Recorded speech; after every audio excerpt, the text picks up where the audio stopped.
बीयूपीच पाहिजे, service road नको म्हणतात. यांना म्हणलं परत सर्वे करा आणि कसं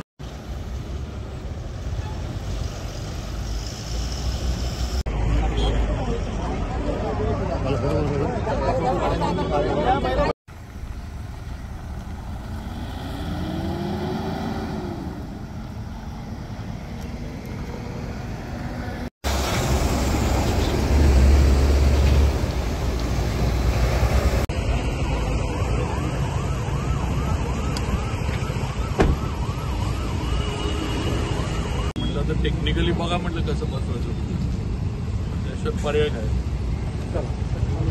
हॅलो,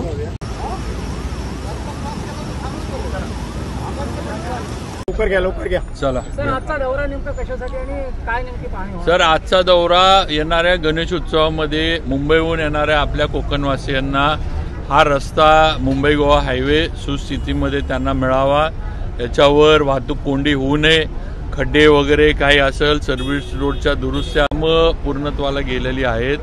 आज साधारण 90-95% हायवेचं काम होत आलेलं आहे.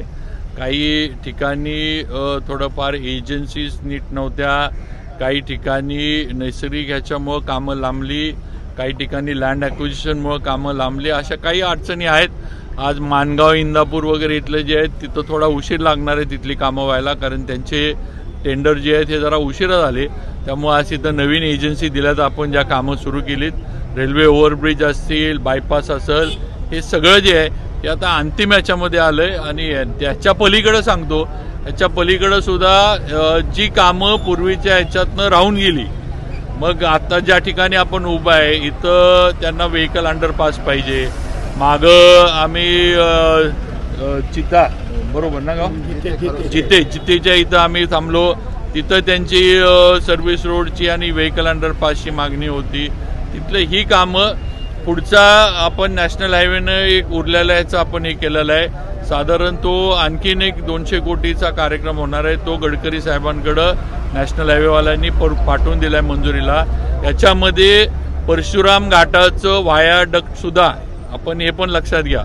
परशुराम घाटामध्ये ॲक्सिडेंट होतात, ते डोंगरसारखा कोसळतो, तिथं बरेच हे होतं. त्यामुळे मधल्या अधिवेशनात पण हा विषय झाला होता. परशुराम घाटाचं नवीन व्हायाडक्टचा सुद्धा सर्वे करून आपण गडकरी साहेबांकडे पाठवतो. Thank you sir.